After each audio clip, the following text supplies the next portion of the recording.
partout dans le monde, toujours dans le cadre de l'émission face à la caméra. Tout le monde est savoir parce que la majorité des Congolais sont des politiciens congolais, d'autres sont des politiciens pathologiques. Pour que ça soit l'intérêt de la famille, pour profiter de l'eau comme on peut, pour que n'importe quoi. Babandina vous a la déclaration concernant la rencontre il y a président Félix Tshisekedi na Joseph Kabila. Et ça dit moko parce que les gens ont des choses. Rencontre il y a président Félix Tshisekedi na Joseph Kabila pour aboutir na nini.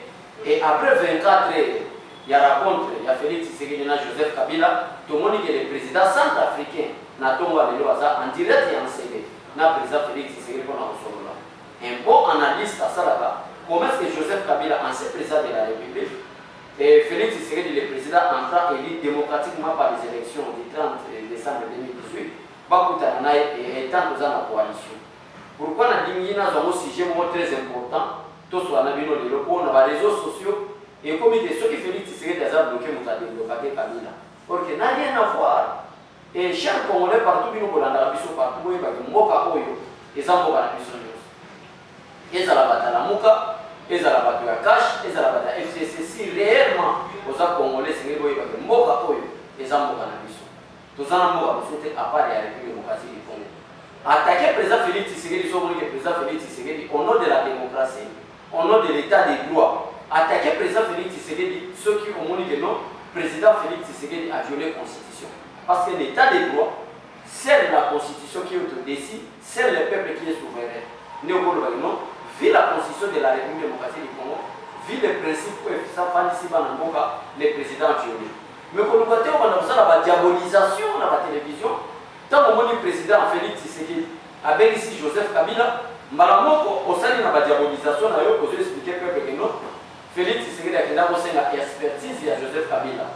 Pour que maman a vu sur le maman Tumba, Angèle Tumba, partout dans le monde, on a vu que non, Félix Tshisekedi a été nommé par Joseph Kabila. C'est comme on est bon côté, politique à bon côté de Mabé. Mais à moi, on a toujours face à la caméra, on a expliqué une rencontre. Il y a Joseph Kabila avec son excellence, Félix Tshisekedi Tshilombo, et après 24 heures, c'est-à-dire un jour après, tout le monde peut arriver, il y a le président centrafricain. Qu'est-ce qui se passe? Il y a un solo la Nabino, il y a émission. Maintenant, vous voyez que ça fait que le Congolais. Nous avons fait sa confiance dans cela à Congo. Que papa n'a porte-parole, il y a le président Félix Tshisekedi, moi, je crois. Par propos à Saliwana, en tout cas, mais c'est le porte-parole du président de la République, vous devez savoir lire la Constitution, vous devez savoir faire des communiqués pour n'empêcher sa peuple congolais monter à l'aise. Comment est-ce que Bissot doit attaquer Vital Kamerhe?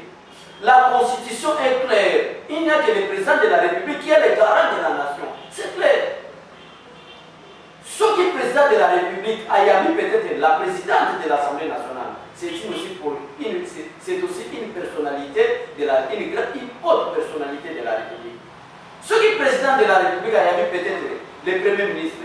C'est aussi une personnalité de la République. Ou soit le président du Sénat, c'est aussi une personnalité de la République. Là, on peut comprendre. Mais après l'élection de 2018, Joseph Kabila n'est plus excellent. Joseph Kabila n'est plus président de la République, mais c'est un honorable sénateur. Papa Mouima Kassola, le porte-parole du président. Papa Louaka Bouamba, je vous respecte. Parce que nous allons dans la coalition, nous allons dans la famille. Les Français vont les habits, ça c'est là en famille. Nous avons attaqué. Mais du fait que nous sommes des leaders d'opinion, le peuple va faire sa confiance. Ceux qui peuple à l'élite dans les Cameroun, et c'est que nous sommes au peuple à lobby. Par propos de lobby, ils n'ont pas pris Abraham Louaka. Ils n'ont pas pris Mouima qui est le porte-parole du président de la République, et Abraham Louaka qui est le directeur de presse de la présidence de la République. Par propos de ça, Bozo, c'est conformité. Dès que on a Vital Kamerhe, on va communiquer à ça. Vital Kamerhe à peine n'a communiqué à la rencontre de Joseph Kabila. Pareil, Vital Kamerhe a fait ça la point de presse pour dire que des autres personnalités de la République va coûter. Or que chez le Congolais, ceux qui ont dit tout ça, analyse. C'est un message très fort, je lance dans tous les présidents parlement de Bouna, tous les communicateurs de l'IDPS. On est tout ça la politique, il y a qui déjà l'eau. Mais tu respectes le principe. La lutte de l'IDPS, c'est pour le respect des principes. La lutte de l'IDPS, et quand on parle de respect des principes, on voit la Constitution, qui est le dénominateur commun de l'État des Congo. Alors, quand vous défendez dans Sanga Congo, vous avez une chance. Dans le staff technique à Sanga Congo, nous avons été aux Zoloba. Attends 5 000 personnes dans Hollande. Attends 10 000 personnes dans Hollande. Va comprendre que Makambo Zoloba est un sous-bassement. Ça, c'est quelqu'un qui a reçu l'enseignement de Tchétchèque. Mais si vous avez besoin de communiquer le col à la loi, on a dit communiquer le col à la moelle. Ou à sa casse, on a des porte-parole du président. On se pose la question que ce n'est pas le fils maison. Parce que moi, non, afin d'une Tchétchèque, jamais, après ça, on a communiqué. Après la rencontre, il y a une personnalité de la République qu'on appelle les garants de la nation. Son Excellence Félix Tshisekedi-Tshilombo et l'honorable sénateur à vie, Joseph Kabila. Voilà les termes à prononcer. Nous ne comprenons pas de certains combats. Ça, c'est quelqu'un qui était proche de Tshisekedi. Ça, il était dans l'école du parti, à c'est quoi pas. Mais si on est la politique qui dit à l'élo, la politique qui dit à l'élo, peuple congolais, vous êtes partout pour la Libye. Dans le la politique qui dit à l'élo.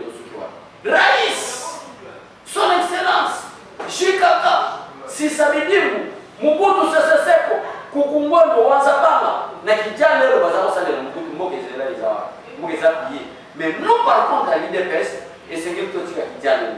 Je mets en garde Loaka Bonga, je mets en garde les porte-parole du président de la République, Papa Nabissoumou et Maka Songa, à la prochaine, dès que nous sommes dans les médias, pour nous couper ça, et communiquer, il y a rencontré, il y a son excellence, président Félix Tshisekedi et l'honorable sénateur Joseph Kabila. Voici les termes à parler. Vous devez dire ceci. Une personnalité de la République, le garant de la nation, son excellence Félix Tshisekedi Tshilombo, le président de la République démocratique du Congo, a convoqué l'honorable sénateur à vie, Joseph Kabila Kabani. Voilà terme. Même peuple congolais à la prochaine, il faut qu'on benga sous pour ça la sous médiocrité. Pour le caméra, ça pour ça la benga des autres personnalités à la prochaine aujourd'hui. On les a dit entre parenthèses pour le peuple congolais aller là qui met dans la caméra pour expliquer.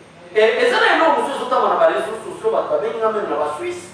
Babenga na États-Unis, partout dans le monde, même maman Angèle Mtumba, maman na Nounou, moi c'est papa kana la Babengi, maman Angèle Mtumba na Virginie, Petroni na Babengi, balobi ke abe chole, toyoki ke chauffeur ya président de la République a profité. Non. Chauffeur ya président a profité. Et ça va fausse information parce que c'est même na batala muka, na bata FCC parce que ça na pire mon réseau de la bango le micro les aboya, makambo réseau de la bango bele bakaboya. Comment dire le peuple congolais n'a pas fausse information? Minito, à part Papa Gérard Mouloumane, la présidence, chauffeur la présidence a profité, notamment la présidence a profité, et ça va fausse information. Mais la limite, quand on va direct dans l'information de Mémel Dino, pour être là, dans Samba Congo, nous allons avoir minute Mouké à Boloba, pour être peuple congolais, assez bien. La limite, racontez d'abord, il y a Joseph Kabila, qui est le sénateur à vie.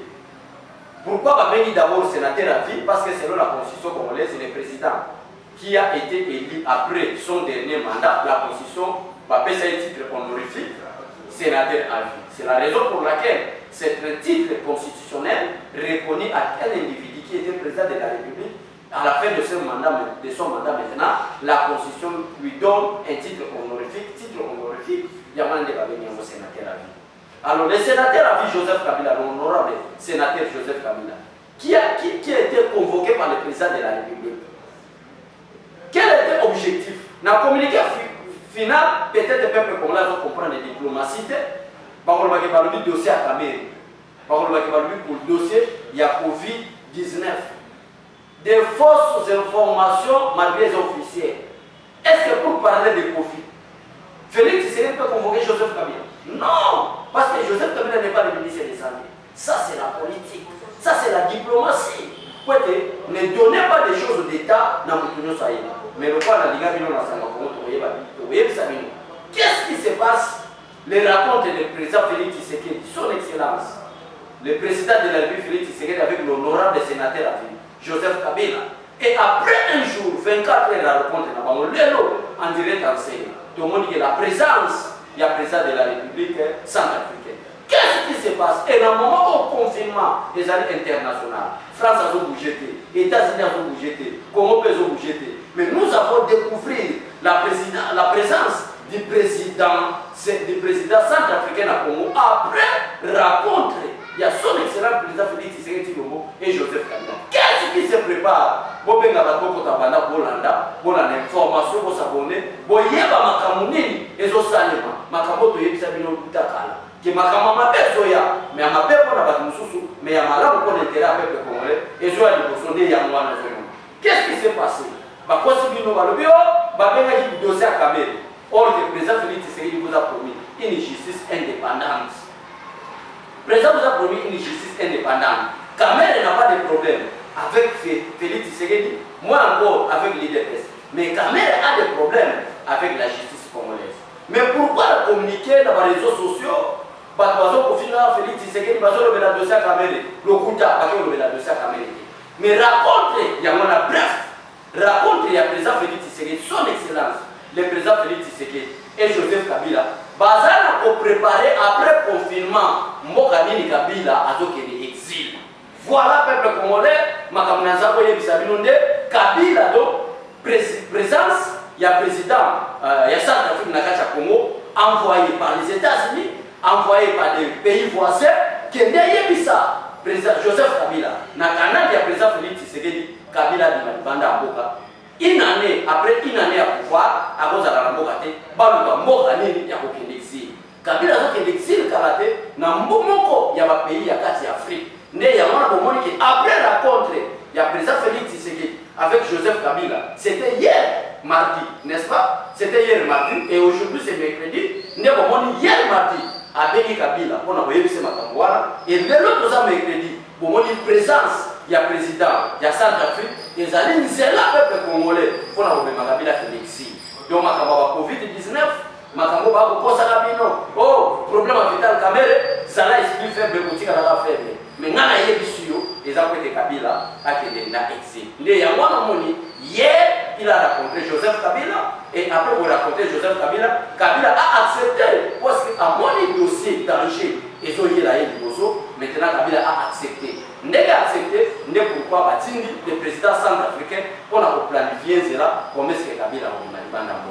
Mais le quoi à la Mouka, il y a FCC, va comprendre que le leader n'a pas nous, d'une manière discrète, qui était venu à la police à FCC. Na la Mouka va y Kabila Bimi, n'est pas comme vous diaboliser dans les réseaux sociaux. Qui est là, Félix Tshisekedi a comme vous soit, sauf qu'à Kanani, nous avons la Angela et ça Joseph Kabila. Or, il raconte à Joseph Kabila personnellement, la dernière raconte aux Isaki, l'homme m'a dit, peuple congolais, et ça l'a quitté pour être au Covid-19, au problème Kamere, non. Et ça l'a quitté le problème, il y a Nini Kabila, à Zobi Malibandambo. Né à la Mouka, le va travailler ensemble avec Kabila pour nous bloquer Félix Tshisekedi. Bazobangi Sabino na mitema. Tala nenga na uchu yetu Sabino. Babangi Sabino ke eza dossier à Covid-19, eza dossier à Kamere, l'okuta di mensonge. Mais par contre, il y a une d'une manière bref, qui est un dossier à Vital Kamere, et un dossier à Covid-19, mais il y a des Kabila qui est exil à Bimaniba Nambo. Dans on a des places, 7 pays, ne pas que Kabila Bakambaye. Voilà les premiers dossiers. Deuxième dossier, pour prouver que le président Félix Tshisekedi est l'homme le plus intelligent. La sagesse que Dieu a accordée, ou Dieu a donnée à Salomon, à l'époque du roi Salomon, cette sagesse maintenant habite à une personne. Et cette personne, c'est Félix Tshisekedi. Félix a tout kamambo en intelligence, ma sagesse. Zela n'a prouvé une sagesse. On a dit, même il y a MLC, on a dit, même il y a Lamouka. Nous sommes là politiciens, ensemble, l'IDPS à travers notre leader, Félix Tshisekedi, qui a accordé l'intérim de son mandat à Jean-Marc Kaboum et le secrétaire général Augustin Kabouya. Tous les gens contre tous, nous avons prouvé que il y a un peuple congolais, nous avons confiance. Nous avons c'est quoi l'IDPS? C'est quoi l'école du parti? Nous savons c'est quoi parler. Et il y a un moment où tu as vu une fois Kamere n'a pas regardé ma tête de aux arrêts. Les gens Kamere aux arrêts. Et on a bien la liberté. Si vous avez la liberté provisoire, vous avez la liberté, Kamere sont aux arrêts aux 20 ans. N'a pas aux arrêts. Et bon, on essaie de aux Alaboni. Donc, aux Alakan. Voilà maintenant, on appelle ça, deuxième élément pour moi, Félix Tshisekedi. Congrès au Kotate, peut-être demain, déjà, tout ça, j'ai dit. Congrès au Kotate, mais deux chambres au Kotate. Mais d'une manière séparée. Assemblée à siéger dans Ndegenaï. Sénat peut à siéger dans Ndegenaï. Congrès et Zalaga autre deux chambres à Sangani. Mais selon l'ordonnance du président de la République, je m'excuse, Assemblée a travaillé d'une manière indépendante, Sénat aussi a travaillé dans le Ndegenaï. Mais avec un seul ordre du jour imposé par le président de la République, comment donner, ajouter des lois dans la prorogation, il y a coronavirus, ou il y a coronavirus, ou soit il y a article 85, ou il y a ordonnance et même qui est décrété qui est état d'urgence. Maintenant, l'Assemblée et le Sénat ont un rôle à jouer dans ma campagne. L'ordonnance du président Félix Tshisekedi et ça a autorisé l'Assemblée et quota, Sénat et quota, mais d'une manière séparée. Je crois que vous comprenez d'une manière, c'est-à-dire Sénat dans Ndegenaï, Assemblée nationale dans Ndegenaï. Ordre du jour seulement, comment vous protéger l'ordonnance à président Félix Tshisekedi dans l'état d'urgence à décréter. Donc en dehors de ça, vous traitez l'eau comme sauter. Ceux qui vont traiter l'eau comme à ce moment-là, les copains à président Félix Tshisekedi du pouvoir, il y a ça pour y aller. Voilà le peuple congolais. Mais je ne peux pas chuter. Il y a pour regarder un peu les députés de MRC au Babel à Jean-Jacques, ceux qui m'aiment pas, ceux qui m'aiment pas, ceux qui peuvent nous accompagner. Mais c'est Jean-Jacques. Kabila qui a violé plusieurs constitutions, et vous avez qui le rôle à député, vous travaillez avec Kabila le rôle à député. Kabila a violé l'article 43 qui parlait de la gratuité de l'enseignement. Kabila a tiré la quoi appliquer à l'autre. Où est-il, M. Jean-Jacques Mamba, pour appliquer l'article 43 de la Constitution qui parlait de la gratuité de l'enseignement? Et vous avez appliqué dans la région de la Tshisekedi. Kabila a le mot de son premier tour, dans deux tours, parce que dans un pays qu'on appelle la République démocratique, voici même le nom de notre pays, République démocratique du Congo. On ne peut pas parler de la démocratie, mais vous avez une élection dans tout le monde. Kabila a changé la Constitution pour tout ça dans tout le monde. Alors, l'idée de Akimagini a beau un débat contradictoire parce qu'il n'est pas intelligent, a lui-même pour le battre. Comment faire dans le débat? Où étaient les députés de MLC Jean-Jacques Mamba? Et aujourd'hui, le président Félix Tshisekedi est en train d'organiser la République. Congrès, il y a des quotas. À l'exit à moment, on cette instruction. Bafouta, Babimisambo, plus de 15 millions. Jamais n'a parlé de 7 millions. Mais dans la loi, dans l'être oyo, le président du Sénat a commis le premier ministre, c'est-à-dire qu'on a voulu ça 15 millions, et Mamba, pas député à MLC, qui travaille en obédience, il y a FCC pour compliquer le système ou le régime du président Félix Tshisekedi a qui a un morceau de défiance contre Jean-Marc Kaboun dans l'Assemblée nationale. Mais c'est Jean-Jacques Mamba, je te mets en garde. Monsieur, si tu es un voleur, si tu es un abruti, si tu es un ventrologue, c'est-à-dire la politique, il y a du Bomonayo.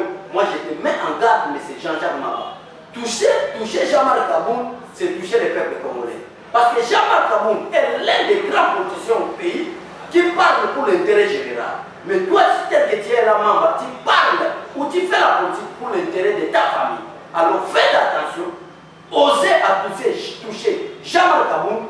Là, vous avez la guerre populaire, pour moi, on a un peuple pour te rappeler un peu, M. Jean-Jacques Mamba, pour te rappeler, au Bossanaté, qui est notre 38e anniversaire, il y a IDPS, Jean-Marc Alobagaboui, à Goluba Dissouté. Mais je crois qu'on a démissionné pour mettre fin à la coalition FCC Cash. Et dès que tu mets fin à la coalition FCC Cash, moi, il y avait une coalition FCC et puis le président de la République pouvoir, il y a une audition de Parlement. Voilà, M. Mamba, faites attention, peuple congolais, partout dans ce pays, pose à la calme, le président n'est pas malade, le chauffeur n'a pas profité, il est malade. Et Batalamouka va faire sa vie, on va passer dans le thème, qui raconte le président Félix Tshisekedi, Joseph Kabila, on est en train d'organiser avec les autres présidents africains. Sous le banal, il y a les États-Unis d'Amérique. Comment Joseph Kabila qui est au Sahara exilé Libana? C'est la raison pour laquelle on est à Paneli, au Moni, après hier, les racontes de la personne, de la haute personnalité de la République, son Excellence, le président Félix Tshisekedi et Joseph Kabila, le président Félix Tshisekedi et l'honorable sénateur Abi Joseph Kabila, Bakoutangi, prêt à l'appui, pour qu'on fait de bonnes analyses politiques, prêt à l'appui, après raconte de Kabamo, nous avons dit le président centrafricain, aïe. Kabila a demandé qu'à la tête de son du Parlement, n'est à moi, même en disant dans ma commune à l'Olivo, dès que Satan a émis que Nzamba n'a pas pu se faire mourir, Satan a dit qu'il y a un freinage dans le monde, il y a un Nzamba qui a été pas mourir. Batalamuka, ce sont des enfants du diable. Il y a des Congo qui est en avant avec la démocratie. Il y a des réseaux sociaux qui sont à la porte. Vous avez calme après le confinement pour que vous ayez Sika. Il y a une Bible qui est la cantique. Félix Tshisekedi a libéré totalement la République démocratique du Congo. Comme conseil, que ce soit les membres de l'IDPS, que ce soit hier, tout ce qui a dit tout ce qui est la politique, il y a des individus. Il y a un Sénat, il y a l'Assemblée, il y a Papa Molière, il y a Daniel Safou, il y a un Sénat, mais puisque la IDPS nous a appris, non pas la politique de dialogue, mais la politique en respectant les principes. Que Dieu bénisse mon pays, la République démocratique du Congo, que Dieu bénisse mon président, Félix Tshisekedi. Au revoir, bye bye, à la prochaine. Confiez-nous votre image et laissez-nous la transformer en une identité forte grâce à un accompagnement sur mesure et un suivi personnalisé. De la communication institutionnelle au marketing politique et commercial, Eshima vous apporte des solutions grâce à une parfaite connaissance des outils de l'information et de la communication. Contact 085 113 44 44 085 113 44 44. Eshima Magazine, un nouveau standard d'information.